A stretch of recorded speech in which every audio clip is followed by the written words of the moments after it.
Welcome, everyone. My name is Sarah Ray from the Bloomfield Public Library.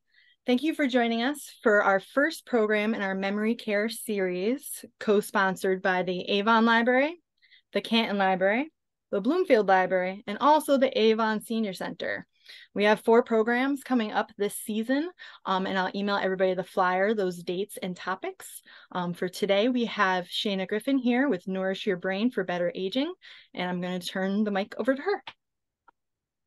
Great. Thank you, Sarah. And thank you for all of the wonderful Farmington Valley organizations coming together to be able to offer this amazing program. My name is Shana Griffin Dalvecchia. I am a registered dietitian nutritionist, and I'm also an integrative and functional nutrition certified practitioner. I know that is a mouthful, but essentially what I do is I like to talk all things food related, as well as getting to the root cause of why you may be having some particular symptoms and diving in a little bit deeper into what is going on with you personally, creating a personalized approach for your health. So today the topic is on brain health for better aging. And so this topic could last several series, of course. So we're gonna really dive into the most important aspects of that with a huge focus on specifically food. I'm going to explain to you a little bit about the importance of nutrition and nutrition education. When talking about cognitive health, I am going to focus a little bit on Alzheimer's and dementia with the emphasis on the mind and DASH diet approach. Obviously going to give lots of different strategies for optimizing cognitive health through foods.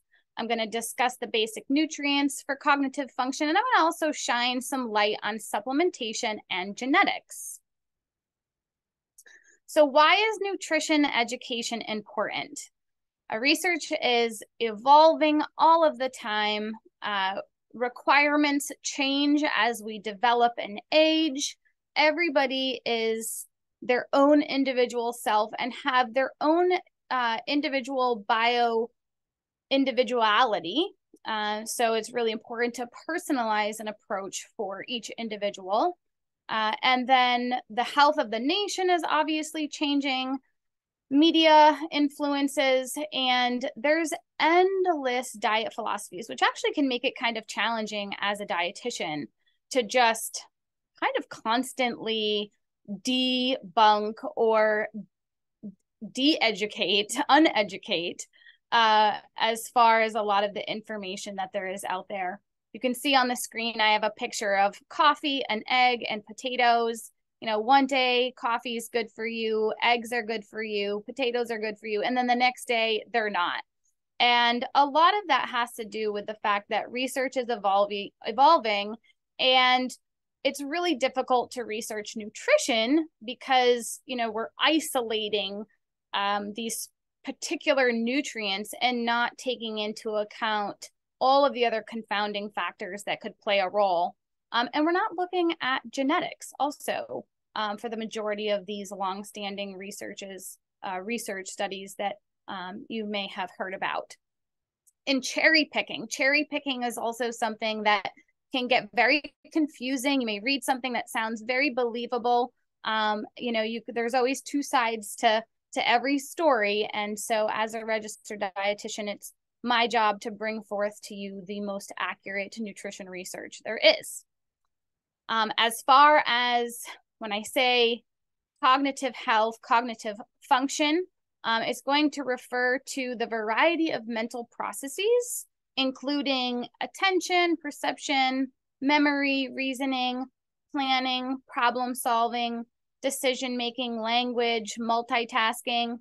Your brain needs good nutrition to support its high metabolic activity and neural functions. Just a couple of statistics. I think it's important to note that more than 6 million Americans are living with Alzheimer's, and by 2050, the number is projected to rise to nearly 13 million. 1 in 3 seniors dies of Alzheimer's or another dementia.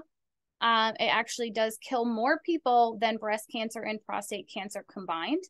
And as far as looking at health cost, unfortunately, you can see that number on the screen, $345 billion is what Alzheimer's and dementia cost the nation. That is, and there's a lot. That's obviously a lot. If you want more information, you can go to that link at the bottom, the Alzheimer's organization, for more facts and figures if you're interested in learning a little bit more about that. If you know me and you've heard me speak, you know that I love to talk about heart health, cardiometabolic health, because cardiometabolic health, heart disease, is the #1 killer in the United States. But what is good for the heart is good for the brain. So they really do go hand in hand. As far as modifiable lifestyle behaviors that you can, obviously adjust to improve your health in every aspect for anything health related, it's taking a look at, your dietary intake, your physical activity, the environmental impact. Obviously not smoking. If you smoke, I hope that you can quit. Mental and social activity, relationships, stress reduction, sleep are all things that we can work on improving. As far as things that are not modifiable are age and genetics. And I say genetics, we can actually modify genetics to a certain extent. We can improve our lifestyle so that we are reducing our risk of expressing those genes. Although you have those genes, we can lower the risk to express those genes. It's very important to control cardiovascular and diabetes risks to lower the risk of cognitive impairment. So damage to the small blood vessels in the brain can start occurring around 40 to 50 years of age on average, can be earlier or later. Untreated high blood pressure can cause damage. Untreated high cholesterol can cause damage and block blood flow. High blood sugar levels harm the brain by damaging blood vessels. Even slightly elevated blood sugar levels in the pre-diabetic range are at risk for vessel damage. It's really a good idea to always get a fasting blood glucose, I say, but more important to get a fasting insulin on your annual. So you could ask your physician the next time, instead of just doing a blood glucose, can we do a fasting insulin? And it's important to maintain that hemoglobin A1C level. That's an indicator of how well your blood sugars have been controlled within a 3-month time frame. Ideally, we want it to be under 6%. There's absolutely a connection between insulin resistance and decreased cognitive function. And then, of course, exercising on a regular basis helps to reduce those risks, as well as many other things, including arthritis. And then managing stress, like reading and doing yoga, listening to music. If we don't use it, we lose it. So, being social, playing games. I think a lot of people have heard that doing crossword puzzles or cards or chess or anything that is going to use your cognitive ability is really important to just keep your brain going and learning. And I applaud all of you for being here, because you're here, you want to learn, you want to educate yourself. So you're doing something good by just being here and listening to this program. And then, of course, research on physical activity is extremely important in preventing neurodegeneration, reducing stress, anxiety. It improves verbal memory and learning. It improves sleep. It helps with short and long-term memory. It improves attention and processing speed and decision-making. Practicing meditation, or just slowing down your breath and making sure that you're taking deep, mindful breaths throughout the day. I have to remind myself during this presentation to take a break and take some breathers. And then, of course, smoking, it's non-negotiable as far as health, to stop. As far as research on dietary habits for heart disease risk, they're similar to declining brain function. It's a high intake of sodium in processed foods, added sugars and simple carbohydrates, saturated fat, and certainly trans fats, with limited intake of fruit, vegetable, whole grain, and limited dairy and unsaturated fat are all risks for worsening brain function. Now, the Mediterranean diet and the DASH diet have been extensively researched to help with protecting cognitive function. And that consists of intakes of high vegetables, specifically green leafy vegetables, are associated with slower cognitive decline. I don't think that this is anything that is, super surprising, but we're going to dive into a little bit of this as we proceed. Berries, I think a lot of people have probably heard berries are protective against cognitive loss. So if you're trying to choose what fruits to opt for as we're coming up in the New England region into the winter season, buying frozen berries are perfectly fine for, making like a cobbler or actually what I have here, I didn't have time to eat it before, but I have some berries with some flax seeds and some walnuts and just a little drizzle of honey as a really nice antioxidant rich, omega rich snack. And then hydration. I'm not going to go into super detail when it comes to hydration, but I think it's really important. Obviously, if you're dehydrated, which about 75% of Americans are chronically dehydrated, that very much impacts your cognitive function and specifically chronically in the long run. So staying hydrated is extremely important. So the MIND diet is something that I'm going to focus on for basically the remainder of the program. And what the MIND diet is it stands for Mediterranean Intervention for Neurodegenerative Delay. It is the #1 researched diet for neurodegenerative delay. So in combination with that, the DASH diet stands for the Dietary Approach to Stop Hypertension. So a well-balanced, Mediterranean-based, omega-rich, anti-inflammatory, whole food, primarily plant-based diet, along with being lower sodium controlled, is really the best approach for most people, but specifically for your heart and your brain. On the screen here, you can see the new guidelines for blood pressure as far as what's normal and what would be considered stage 1, stage 2 hypertension, or just slightly elevated. You can see there, hopefully you all know what your blood pressure is. And if you don't, I would highly recommend that maybe you go visit ShopRite. They have one of those blood pressure machines. And while you're shopping, you can just stop and get a free blood pressure reading so you know where you stand and what your baseline is. So the MIND diet, as I mentioned, it's encouraged to be primarily plant-based foods with whole grains, fish, poultry, adequate hydration coming from mostly water, a limit on red meat, saturated fat, a limit of added sugar, refined grains, a limit of fried foods, and a limit of sodium intake to 1,500 to 2,300 milligrams a day. I'm going to go in more detail of some of these.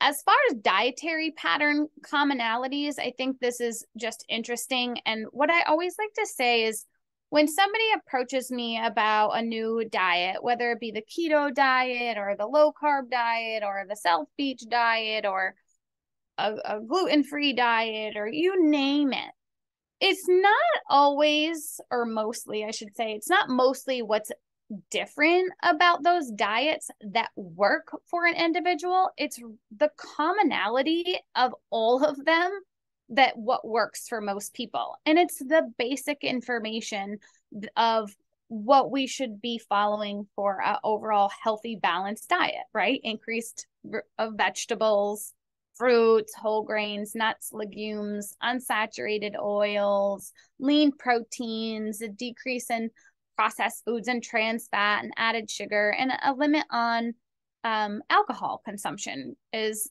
basically what every single diet there is out there have in common for the most part. So I just think it's interesting just to share and emphasize that if we all focused more on that, and even myself as a dietitian, I can focus more on just improving the basics, and in the long run, going to see a very large improvement in my health. So breaking things down in a little bit more detail here, you can see that on the right-hand side, there is a list of vitamins and minerals and phytochemicals and the omega-3s, the EPA and the DHA. All of these things are very important in terms of how the transmission of electrical and chemical signals work from a cellular biochemical level. There's so many different metabolic actions that are going on within your body, and every single one of those chemical interactions needs sufficient amounts of vitamins, minerals, cofactors to function. And without that, if you're deficient, let's say in B vitamins, then a lot of this energy production on a microbiology level isn't going to function to its highest capacity. So I'm not going to go through each individual synthesis or metabolism that is listed on the screen, but just take a look and you can see that if you're deficient in something, it's going to be a domino effect. So here on this screen, it's a guideline for omega-3 fatty acids, which are the EPA and the DHA forms, as well as the B vitamins and vitamin C. So I'm not going to go through each individual line here, but you can see that the focus of getting at least 500 milligrams a day of EPA and DHA is very important. And you can do that by consuming cold water fatty fish like salmon, mackerel, anchovies, and oily fish at least twice a week.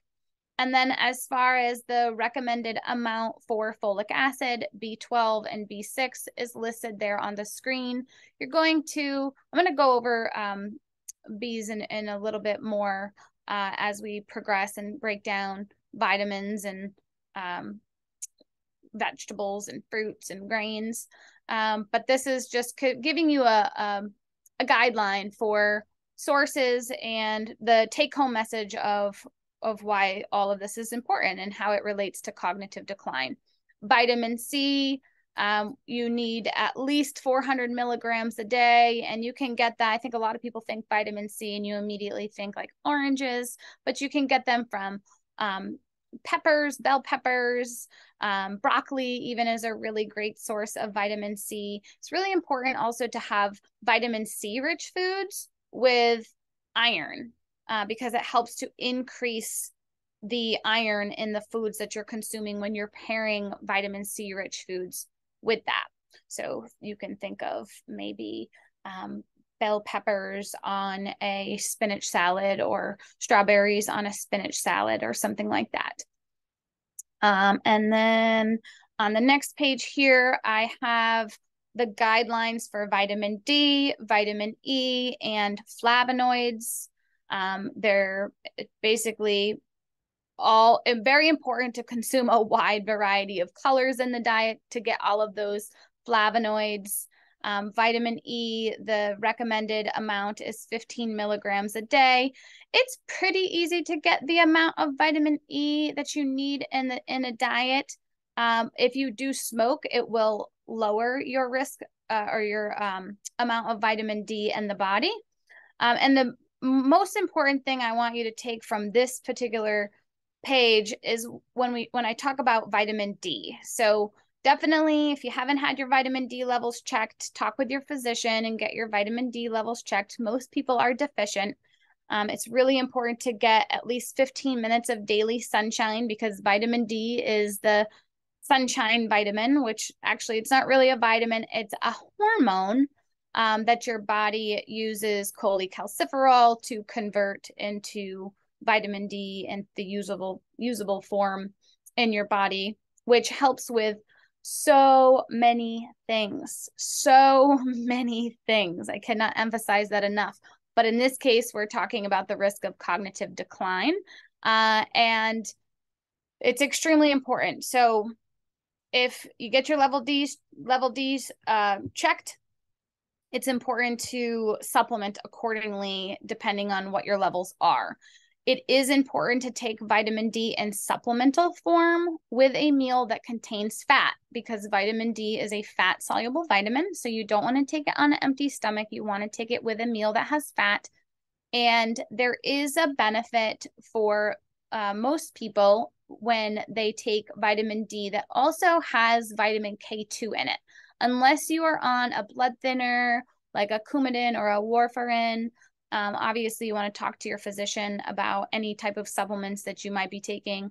But vitamin D and K2 helps to increase the bioavailability of both of those things in your body. Vitamin K2 is has clotting factors, but it also helps to take calcium and shuttle calcium into the bone. So really important to talk to your physician about that, and emphasizing eating the rainbow of fruits and vegetables and getting a variety of all the different flavonoids that you need. So breaking things down into how many servings of each of those food groups that you need on a regular basis, generally speaking, 2 or more servings a week of berries, 2 or more servings of a day of vegetables at minimum, 3 or more servings a day of whole grains, 5 or more servings a week of nuts, beans, 4 or more servings a week, seafood, a minimum of 1 serving a week, poultry, 2 or more servings a week, and then red meat, you want to limit saturated fat, cheese, refined grains, all of those things you want to limit as much as possible. So in addition to that, the guidelines for salt intake, sodium intake is 1,500 to 23 milligrams a day. And added sugar will be less than 25 grams a day. Now that is added sugar. So if you're looking at the food label there, it's not the total sugar. It is the added sugar that we're more concerned about, because total sugar is going to include natural sugars from fruits and vegetables and grains, carbohydrates in general. And so the limit for all healthy individuals is less than 25 grams of added a day. And 1 teaspoon is 4 grams of sugar. And I don't think most people are just using refined sugar and putting that into or onto things. It really is primarily coming from processed foods that you are consuming, or salad dressings, even things like that. And you can see where it's green, the percent daily value is I won't make this whole program about how to read a food label, but just a quick briefer there. When you're looking at sodium, if it says 20% or more, that would be considered high. If it says 5% or less, then that would be considered a low option. So for sodium, you'd want to, obviously have that be less. As far as fiber, we are certainly shooting for something that is on the higher side. For added sugar, we would want to be shooting on the lower side. A guide for understanding oils. I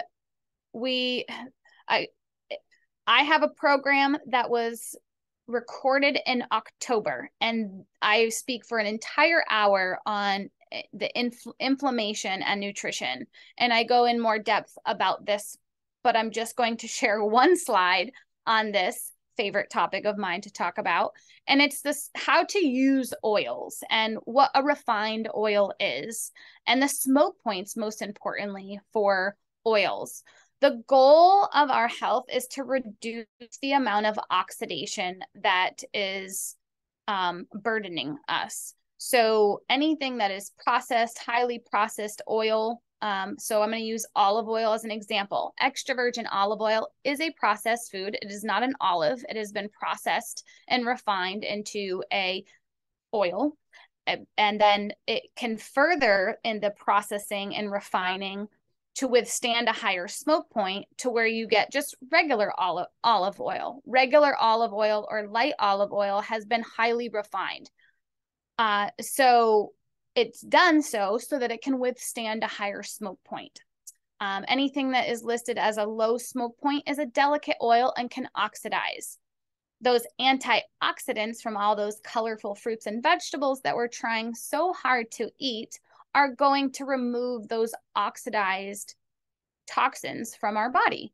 And so we don't want to eliminate our bucket of those antioxidants on those toxins. We want those antioxidants to be going towards our brain, our heart, our lungs, our eyes, our skin, our hair, our organs, to prevent us from aging. So we don't want to deplete that bucket. We want to lower the harmful oxidation, and we want to increase those antioxidants so that it can slow down the aging process. So my message here is that extra virgin olive oil is okay to cook with, but at a lower temperature of 350 degrees or less. Think of extra virgin olive oil as being something that you're using for cold food preparation, for salad dressings, dips. Should never be used on the grill. We're just coming out of grilling season, and that's really not something you should be putting on a high 500, 600, 700 degree grill. As far as a higher smoke point, if you are roasting, we're coming into the fall season. A lot of people are going to be using their ovens and roasting at 400 degrees or more. Avocado oil would be something that would better suit a less refined option for roasting at a higher temperature, as is ghee. Ghee is clarified butter, and you can easily make it yourself, but it's sold in basically everywhere.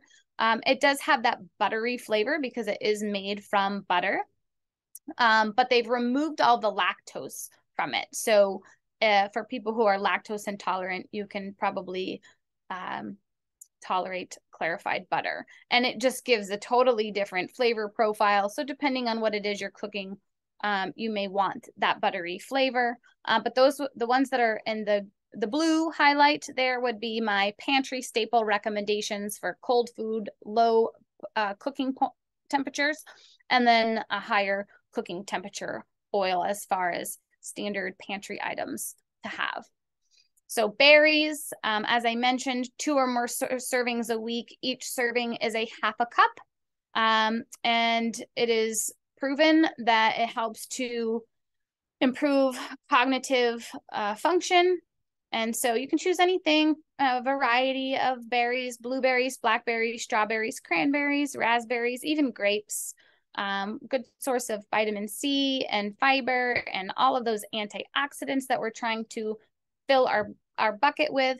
And berries are the lowest glycemic of all of the fruits. So that is also something to take into consideration. For green vegetables, the darker green leafy vegetables, the better. So kale, collard greens, arugula, even purple lettuces have those anthocyanin, the colors and the antioxidants in them. So those are great. Obviously, getting a variety is important. The cruciferous vegetables would be broccoli, Brussels sprouts, cauliflower, cabbage, bok choy, radish, turnip, watercress. I feel like bok choy and watercress are 2 of the most nutrient dense, healthiest green leafy vegetables that you can consume. So if those aren't on your normal shopping list, maybe add them to your shopping list and explore cooking with them. So 2 servings of those each day, and a serving would be 2 cups raw leafy vegetable greens or a half to 1 cup cooked. What the science says about cruciferous vegetables is could be an entire program in and of itself. They are powerhouse nutritious vegetables for more than just neuroprotective compounds, but cancer fighting and so forth and so on.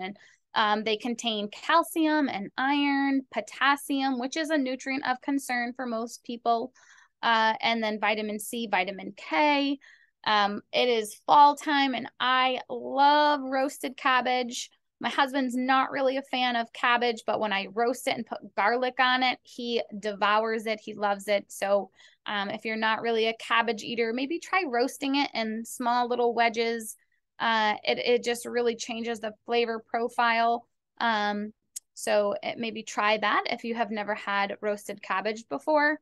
And you want to have 1 or more serving a day. A serving would be 2 cups raw leafy or a half a cup to 1 cup cooked.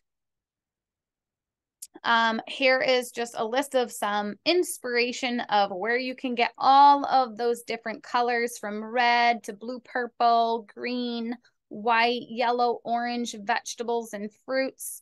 You want to aim to eat something from each color every single day. Squash season, so I imagine most of you will be enjoying some fresh local squashes and dabbling in some fun recipe ideas with those. I love to make squash soups of all different kinds. I'll put a ton of vegetables, including carrots and peppers and onions and garlic right on the sheet pan, with some turnip even, and or beets, although beets will totally change the color depending on what it is you're making. And I'll just roast all of that and throw it into the blender and make a really nice root squash soup. No need to peel them, or most of them anyway. Just a quick scrub, and you can, if you don't want to do the labor and work for slicing them, you can opt for buying the pre-cut or frozen. Perfectly fine. Obviously, buying the frozen is going to give you a little bit of a different texture depending on how you're cooking it. But those are not to be shunned. Absolutely make your life easier. So stock up on those. And, like I said, roast, blend, and make a soup. Love turnip. So take a look there on the right if you're not used to having rutabaga or parsnips or turnip. Maybe give it a try and see, just dabble in some different recipe ideas with those. For whole grains, I have here on the screen what makes a whole grain. The bran, the germ, and the endosperm are the 3 parts to a whole grain. When grain like brown rice is processed and turned into white rice, they remove the outer shell, the bran, which is primarily the fibrous husk, and they also remove the germ, which contains all of those really nutritious, nutrient-packed B vitamins, the vitamin E, the healthy fats, and what you're left with is just the starchy carbohydrate inner layer, which is the endosperm. So fat can go rancid. So white rice on the shelf can last for much longer. It takes longer to cook. Brown rice takes longer to cook. But you're missing out on all of those good for you nutrients, like those vitamins and minerals and the fiber. So going for whole grains is most important for getting those things. You want to shoot for at least 35 grams a day of fiber.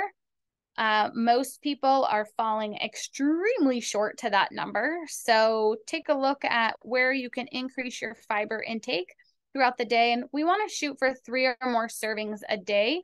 A serving would be, for example, a half a cup of brown rice, half a cup of whole grain oatmeal, or a slice of 100% whole grain bread.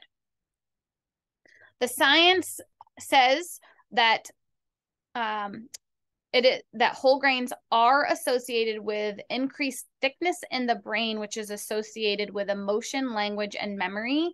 It supports healthy cardiovascular function and brain health, and a lower intake is associated with inflammation and cognitive decline in older ages. I will say there is so many books and different philosophies out there with cherry-picked research. It can be very challenging to navigate. Whole grains may not be best for everybody. As I mentioned earlier, everybody is different. Everybody has a different gut microbiome, and or could be inflammatory for a specific individual. But all in all, science 100% supports that whole grains are nutritious for cognitive health, positive cognitive health. as are nuts and seeds, a really wonderful, excellent heart and brain health food. Walnuts, specifically, walnut is the only nut that contains high levels of omega-3 fatty acids. You can add all kinds of nuts and seeds, like pumpkin seeds, and walnuts would be my top 2 recommended options for people to eat. Almonds if you don't do dairy, because they're higher in calcium. So again, really good to have a variety because they all contain different important nutrients that are good for you. Pumpkin seeds are loaded with iron and magnesium and fiber and protein. And the walnuts are loaded with the omega-3 fatty acids. So you want 5 or more servings a week. You can see there on the screen. Obviously, each nut is a different surface size, so it is a different amount for each, but it's 1 ounce of each. So you can see you can eat more almonds than you can, say, hazelnuts because of the surface of how they're measured, but they'll all equal 1 ounce as far as volume. Peas, beans, and legumes loaded with fiber, B vitamins, protein, antioxidants, all around, nutritious. You want 4 or more servings each week, and 1/2 cup would be considered a serving. I recommend maybe adding to some soup, making your own hummus, spreading mashed beans with some seasoning in it. Maybe mixed with some avocado, or just use a hummus on a sandwich. Or you can make a creamy dressing like a vegan Caesar. I used to make a garbanzo bean vegan Caesar. It was basically like hummus that was, you add some oil and lemon juice to it to thin it out and make it into more of a dressing. And I actually think I'm going to do that version, but I'm going to add anchovies to it. So I'm going to add more omega-3 fatty acids to that higher fiber. We'll make it obviously not vegan by adding the anchovies, but it will add some protein and lots of those omega-3 fatty acids, as well as iron. So fish, poultry, eggs, fatty fish contains those omega-3 fatty acids, which are extremely neuroprotective. So as well as choline, it also has choline in it. So salmon, mackerel, herring, sardines, anchovies, all really good sources. The smaller the fish, the less mercury it has. So, and you'll see on, I think it's the next page, I talk a little bit about mercury. But I think that comes up as far as a concern for some individuals. So that's why those smaller fish can be a really great option to get those omega-3s in a very convenient and cost-effective way. For eggs, it's a great source of choline, also can be a really good source of omega-3 fatty acids if you opt for pasture-raised organic. If they're pasture-raised, generally they're going to, that's basically the gold standard, cage-free, free-range, doesn't equate to as much omega-3 fatty acids as they aren't consuming grass as much as cage-free or free-range. And then prioritizing food sources of omega-3 over supplementation is more beneficial. So here's that mercury list that I just mentioned. So you can see on the left, lower levels of mercury, medium levels of mercury, and highest levels of mercury. There is research that does support, obviously we want to limit mercury in the diet. And as far as choosing the lower level ones, you know, if you keep it to 2 times a week, the recommendation for fish was 2 times a week, you will be fine. But I think there's confusion when it comes to tuna. So tuna, you want to opt for skipjack or light chunk over albacore, because albacore is going to be higher in the mercury content than light chunk or skipjack. So if you can find the skipjack, I would recommend buying that. Can't talk about anything without talking about the microbiome and probiotics. Can't talk about health in general without talking about gut health. Health really does start in the gut with adequate digestion. We need adequate nutrients. We need proper digestion, proper absorption, proper metabolism, and elimination. Movement, hydration, fiber, adequate nutrients, all of those things play a huge role in adequate digestion. If we don't have adequate digestion and we aren't absorbing nutrients first, then our brain isn't going to function. It's almost like the chicken or the egg, right? Which one came first? But we know that your digestion needs to be optimal in order to optimize brain function. Dysbiosis means an imbalance of bad bacteria. So we don't want an overgrowth of bad bacteria. We want to be consuming probiotic foods to replenish the good bacteria within our gut and keep our gut thriving with the good bugs. The only way to keep your gut thriving is to consume probiotic foods. They're live bacteria. I teach an entire class just on probiotic, multiple classes just on probiotics. But we also need prebiotic foods which act as the food for those bacteria to grow. So consuming an adequate fibrous diet is going to give those probiotic foods the food they need to eat, ferment, and continue to grow and thrive. For eating a nutrient-dense diet filled with polyphenols, omega-3s, and antioxidants, obviously that plays a huge role in just making sure that we're getting adequate levels of those. And then avoiding processed foods and pesticides, things that could be gut irritants, avoiding added sugar, which, is a class in and of itself also. But following the anti-inflammatory diet approach and everything we've talked about so far is going to help to improve your gut microbiome diversity. And then it's going to support your hormones by working together on all of those things and the byproducts that those gut bacteria produce, but also just stress management can help to balance your hormone levels and your response to stress. And then getting adequate physical activity. All of this is a very simplified approach, but the emphasis is to do all of the things that we've talked about with getting a lot of good quality nutrition and probiotic foods to fuel your good bacteria in your gut. So there's so much research coming out every day, basically. But I recently read one that said, could probiotics help slow age-related cognitive decline by the American Society for Nutrition? The link to the research article is at the bottom of the screen. Feel free to dive deep and read into it. But basically, I've summarized here the findings of this. And the answer is leading to yes. There are specific strains of probiotics. So the specific gene of the probiotic where you see Lactobacillus rhamnosus GG, the gene would be the lactobacillus. And then the strain is the specific rhamnosus GG strain.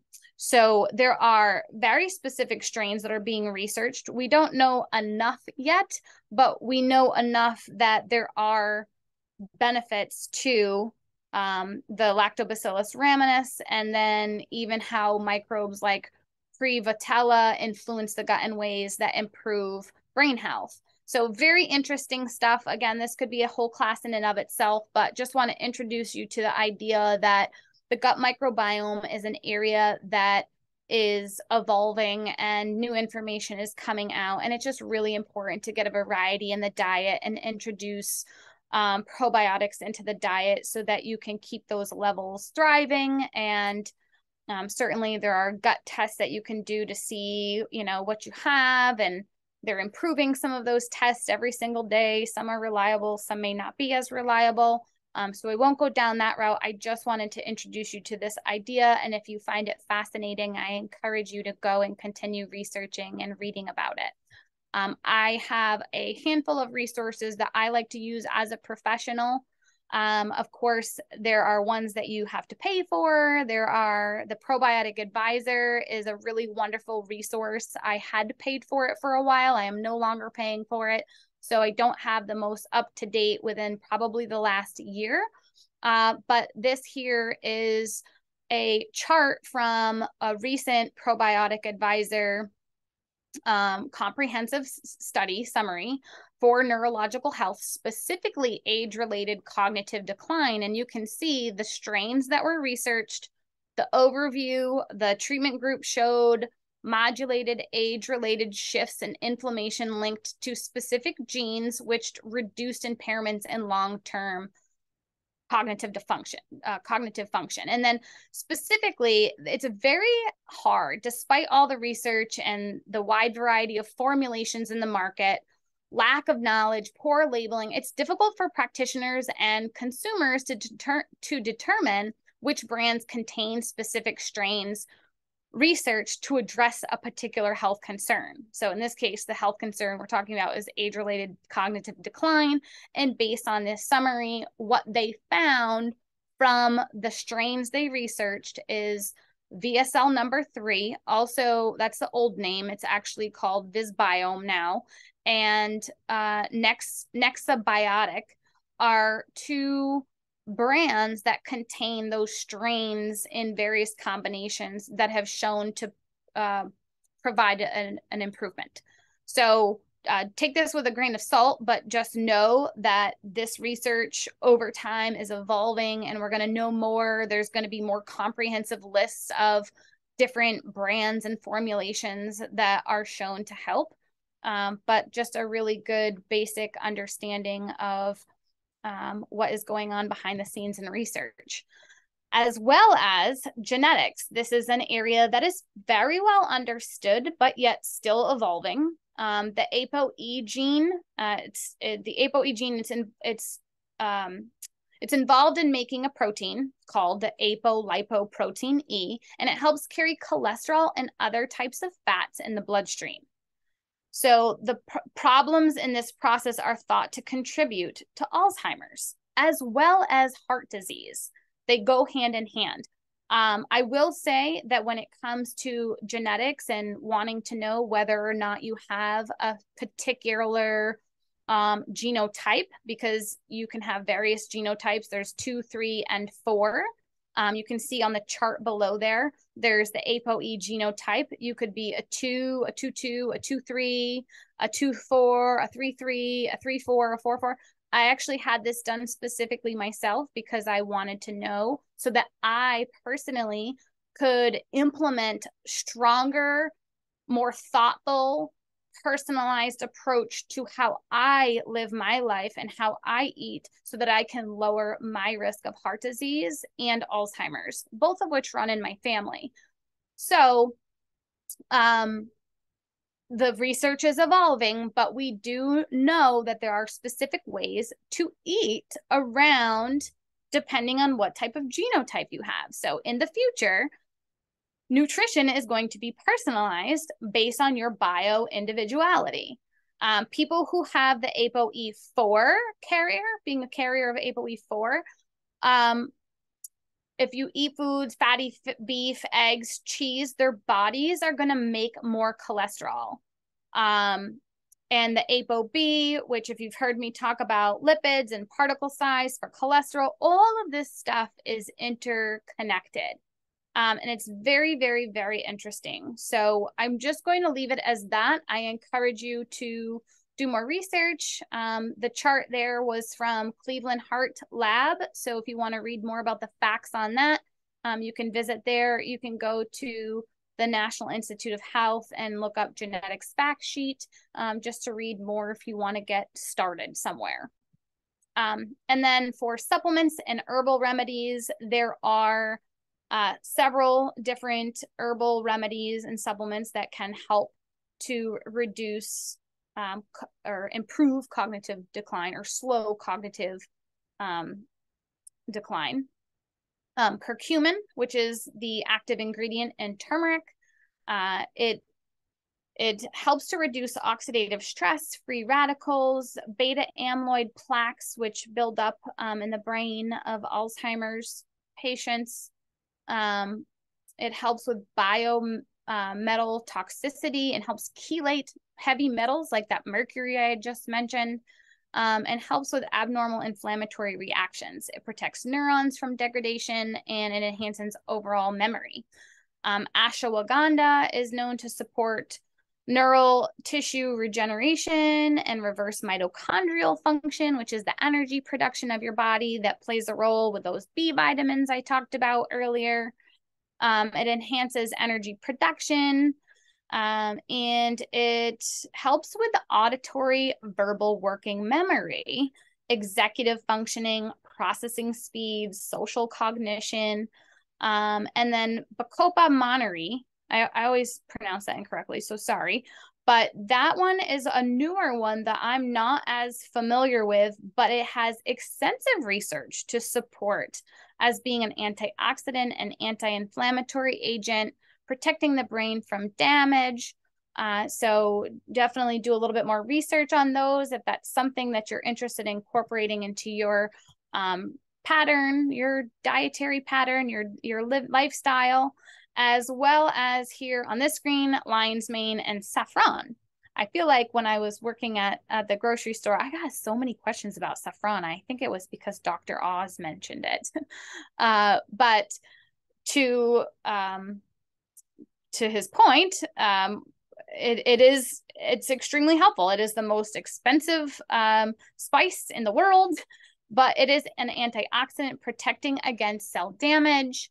Saffron, it's an anti-amyloidogenic, meaning that it prevents those amyloid plaques in the brain that you might read about when looking up dementia and Alzheimer's.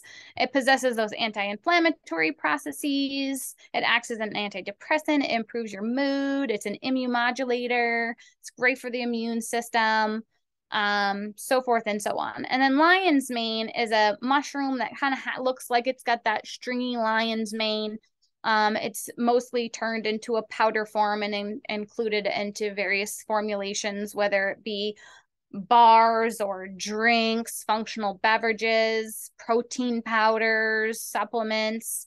And it has a neuroprotective anti-inflammatory component, improving cognition, helping with that beta amyloid production, and just stimulating neurotransmission outgrowth. So all in all of those do have research to support their efficacy. So, and then here I've just got some recipe ideas and inspiration for you. A super simple salmon with garlic and olive oil and lemon, very basic. Here's an easy chickpea salad sandwich with chickpeas and celery and lemon juice on a sprouted grain whole wheat bread with leafy greens.